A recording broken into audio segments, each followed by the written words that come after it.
बोली श्री कृष्ण भगवान की जय। तीसरा स्कंद, ब्रह्मा जी की उत्पत्ति। श्री मैत्री जी ने कहा, आदिदेव श्री संकर्षण भगवान पाताल लोक में विराजमान थे। सनत कुमार ऋषियों ने परम पुरुषोत्तम ब्रह्म का तत्व जानना चाहा। उस समय शेष जी अपने आश्रय स्वरूप उन परमात्मा की मानसिक पूजा कर रहे थे।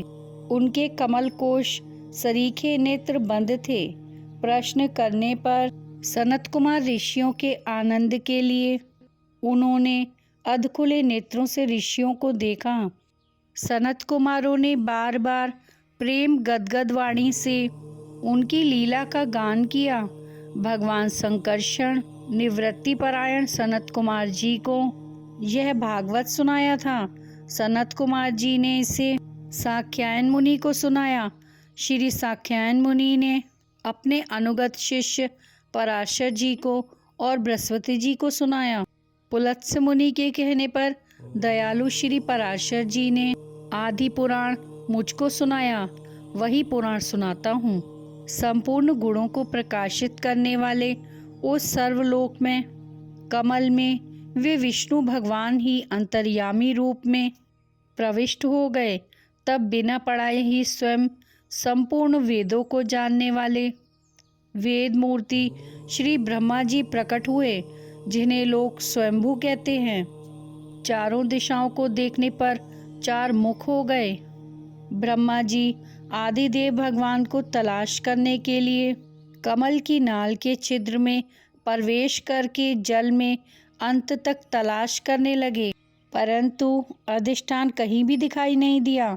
अपने अधिष्ठान को ढूंढने में 100 वर्ष व्यतीत किए, फिर अंत में समाधि लगाई। तब उस स्वरूप को अंतःकरण में देखा। शेषनाग शैया पर पुरुषोत्तम भगवान अकेले लेटे हुए दिखलाई दिए। फिर ब्रह्मा जी ने भगवान की स्तुति की। पुरुषोत्तम भगवान से सृष्टि की रचना का आदेश लिया। आदेश प्राप्त कर वापस बाहर आकर कमल कोश पर विराजमान हो गए। फिर संसार की रचना पर विचार किया। पहली सृष्टि महत्व की, दूसरी सृष्टि अहंकार की है, तीसरी सृष्टि भूतसर्ग की है, चौथी सृष्टि इंद्रियों की है, पांचवी अहंकार से उत्पन्न हुए, छठी सृष्टि अविद्या की है, सातवीं सृष्टि जड़ की है, आठवीं सृष्टि पशु पक्षियों की है, नवीं सृष्टि मनुष्यों की है, 10वीं सृष्टि देव सर्ग वैकृत है। इसके पश्चात जब भगवान की शक्ति उत्पन्न कर ब्रह्मा जी ने 10 पुत्र और उत्पन्न किए। मरीचि, अत्रि, अंगीरा, पुलस्त, बुलय, क्रतु, भृगु, वशिष्ठ, दक्ष और नारद हैं। ब्रह्मा जी के शरीर के 2 भाग हो गए। उन दोनों विभागों से एक स्त्री पुरुष का जोड़ा उत्पन्न हुआ। पुरुष सम्राट स्वयंभू मनु कहलाए और स्त्री शतरूपा के नाम से प्रसिद्ध हुई। स्वयंभू मनु ने अपनी स्त्री शतरूपा से 5 संतानें उत्पन्न की। प्रियव्रत और उत्तानपाद नाम के 2 पुत्र और आकुति, देवहूति और प्रसूति नाम की 3 कन्याएं उत्पन्न हुई थीं। स्वयंभू मनु जी ने आकुति का विवाह रुचि प्रजापति के साथ किया, देवहूति का विवाह कर्दम ऋषि के साथ किया और प्रसूति का विवाह दक्ष प्रजापति के साथ कर दिया। वराह अवतार भगवान की कथा। श्री मैत्री जी कहते हैं कि ब्रह्मा जी ने स्वयंभू मनु जी से कहा कि आप अपनी स्त्री शतरूपा के द्वारा गुणवती संतति उत्पन्न कीजिए। मनु जी ने कहा कि आप पाप नाश करने वाले ब्रह्मा जी, मैं अवश्य आपकी आज्ञा का पालन करूंगा, किंतु आप इस जगत में मेरे और मेरी भावी प्रजा के लिए रहने का स्थान तो बतलाइए। जबकि जीवों का निवास स्थान पृथ्वी इस समय प्रलय के समय से अब तक जल में डूबी हुई है। अब आप इस पृथ्वी देवी के उद्धार का प्रयत्न कीजिए। श्री मैत्री जी ने कहा कि जब पृथ्वी को जल में डूबी हुई देखकर ब्रह्मा जी मन में सोच ही रहे थे कि पृथ्वी को कैसे जल से बाहर निकालूं, उसी समय ब्रह्मा जी के नासक छिद्र से अकस्मात अंगूठे के बराबर आकार का एक बरहा शिशु निकला। ब्रह्मा जी के देखते ही देखते बड़ा होकर क्षण भर में हाथी के बराबर हो गया। ब्रह्मा जी सोचने लगे, इस सूकर के रूप में कौन प्राणी पैदा हुआ है। उन्होंने सोचा कि अवश्य ही यज्ञ मूर्ति भगवान हम लोगों को मोहित कर रहे हैं। जल को सूंघकर पृथ्वी का पता लगाने के लिए जल में प्रवेश कर गए। भगवान ने जल में पृथ्वी को देखा, तब अपनी दाढ़ों पर रखकर रसातल से ऊपर उठाकर ला ही रहे थे कि रास्ते में एक दैत्य मिला जिसका नाम हिरण्याक्ष था। उसने हाथ में गदा लिए हुए भगवान पर आक्रमण किया। यज्ञ मूर्ति भगवान ने लीला में गदा से तथा सुदर्शन चक्र से उसका वध कर दिया। भगवान का बराह अवतार का रूप बड़ा ही भयंकर दिखाई दे रहा था। सफ़ेद दांतों के नोक पर पृथ्वी को धारण कर जल से बाहर निकले। वराह भगवान को देखकर ब्रह्मा जी और मरीचि आदि को निश्चय हो गया कि ये भगवान ही हैं। उन्होंने वेद वाक्यों से भगवान की स्तुति की। यज्ञ मूर्ति भगवान ने पृथ्वी को जल के ऊपर उचित स्थान पर लाकर रख दिया। भगवान अपनी योग माया के गुणों से यह सारा जगत मोहित कर रहे हैं। आप इसका कल्याण कीजिए। यह कहकर भगवान अंतर्ध्यान हो गए। श्री सुखदेव जी कहते हैं कि मरीचि के पुत्र कश्यप जी थे और उनकी स्त्री दिति थी। मरीचि नंदन कश्यप जी ने कुछ समय पश्चात दिति के गर्भ से 2 जुड़वा बालक पैदा हुए।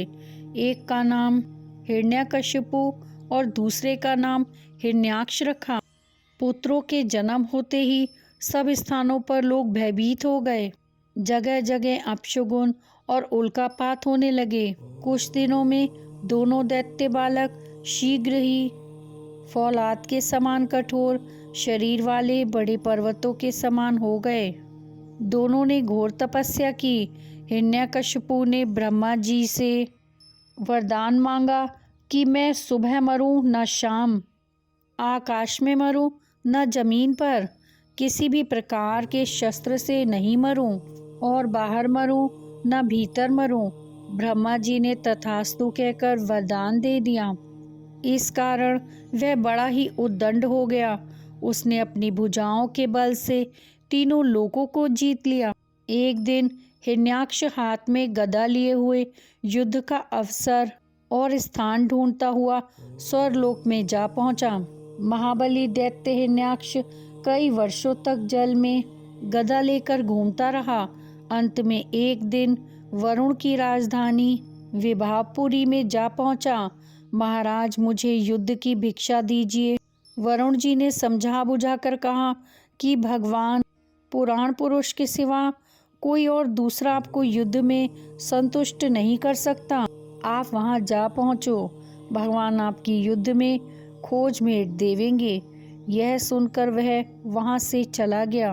भगवान की तलाश में घूमता रहा।